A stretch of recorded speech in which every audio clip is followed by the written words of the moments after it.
and my dad sought work. I remember at one point I'd gone through a period of hating my father and wanting my mother and missing her, to where I was almost numb to being there with him, but I still wanted my mother.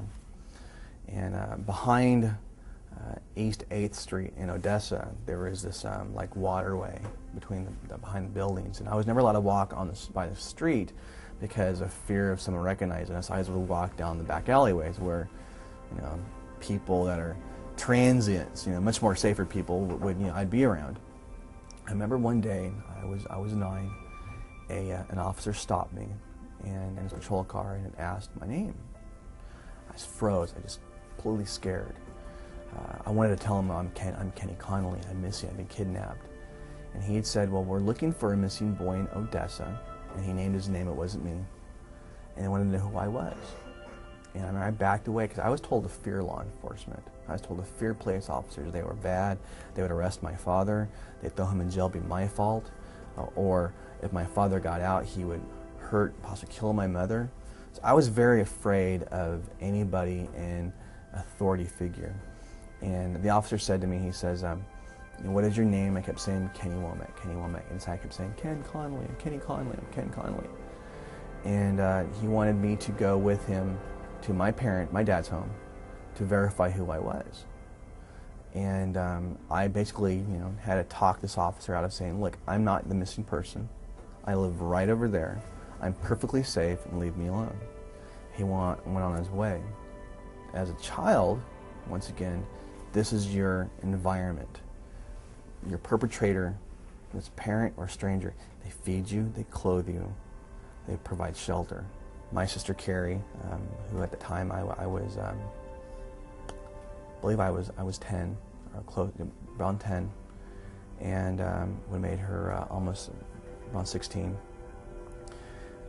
She came home one night, with my father, and face was just horribly beaten, and we weren't allowed to go in her room. We later found out was she'd been raped.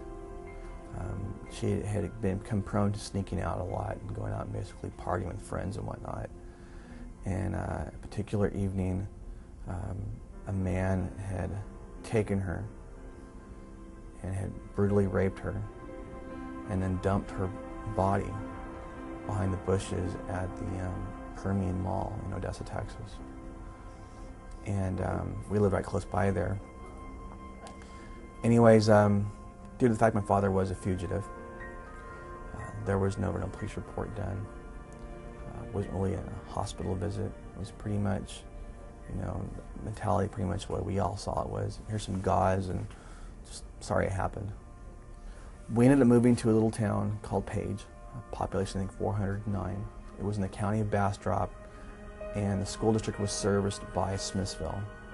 Now, on the 26th of November, my father was pulled over and was apprehended for felony child abduction. In this state, back then they didn't recognize family abduction as a serious crime, so he was booked and released on his own recognizance as a felony warrant. Police came into the school system. I was barely missed. I made it back to our home. I remember I spent that night alone in that home. The next day, my grandfather showed up, and they picked us back up again. And they took us to another relative's home. My dad finally made it. We all got together, and he went back to the house to try and get some stuff in to run. He actually planned to go to Australia. He had a contact there that could get us over there.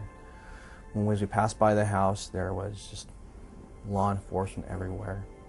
My father ran. I remember going down one of the back highways around Bastrop, Austin, with the middle of the night, and seeing like 20, 25, 30 cars, lights just lit up all the road chasing us. So on December 5th, they had convinced him to go to court in Bastrop County, and that he'd probably possibly win.